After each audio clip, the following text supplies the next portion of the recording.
with your 20 years experience as a social and market researcher, you and your colleagues next door were tasked with talking about changing perceptions to break the status quo. Any big points?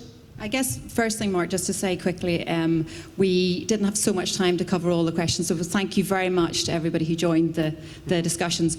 I guess in terms of changing perceptions and promotion of the manufacturing sector, I'd say the main thing really that came out from that question was really a discussion focused around the need for a much more joined up sector-wide approach. Really to showcase the nature of the sector in Northern Ireland, its heritage, and really the opportunities and great jobs that exist within it.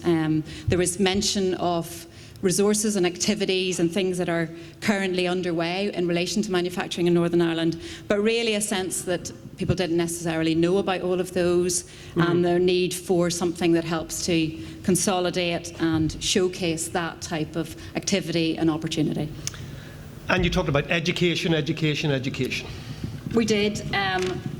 I guess the two things really that came out on education was really very much that industry needs to reach out to schools, that it's beholden to industry to get involved with schools, but really that there is a need again for a coordinating body that really helps to make that happen, that helps to make the wider case for manufacturing. So there can be lots and lots of individual activity again, but that there's a need for coordination of that activity. Gotcha. We keep coming back to this, the need for some sort of an umbrella movement. Darren, working practices. Working practices. Yes, there were a few things, working practices, some common themes coming out. The first one was about changing the perception of the industry and of the sector, effectively marketing manufacturing to the rest of the economy, because it's not always seen as the most lucrative or the most sexy part of the economy to get into. But we can change that. If you look at some of the things we've done recently in terms of nationally, in terms of trying to promote teaching as a profession and showing the career opportunities available there, we've seen it can be done. So marketing the actual industry and the sector itself, communication, promoting what roles are actually out there, because a lot of people aren't aware that within manufacturing it's not just operations, it's not just HR, there's finance, there's creative skills needed, a whole range of skills that perhaps aren't really well known.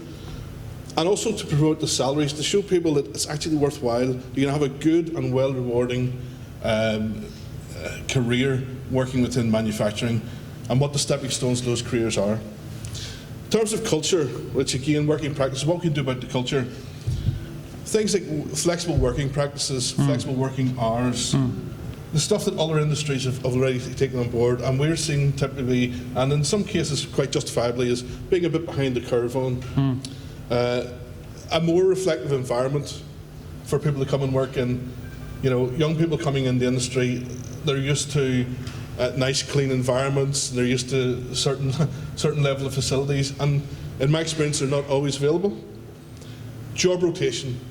Get people trying out new roles and seeing the extent of roles that are actually available, so they don't feel that they're stuck in a rut. They go into manufacturing one role and end up there 25, 30 years later, but they actually can have a portfolio career within manufacturing. And again, collaboration. So collaboration around working practices, getting together to share best practice. There we go again. And the final one, was it retention of talent? Yes, getting young people in and keeping them in when we've got them. Really. Again, came out, career forum, promote the salaries, promote the roles, and also show that there's a career path within manufacturing. Support network and mentoring. So it became very evident there's lots of excellent stuff, we've seen it today, going on in little different pockets, and individual companies having very, very good interventions and practices. But what about bringing that together, again, collaborating and sharing best practice, but also people like myself going out and helping mentoring some of the young people into roles.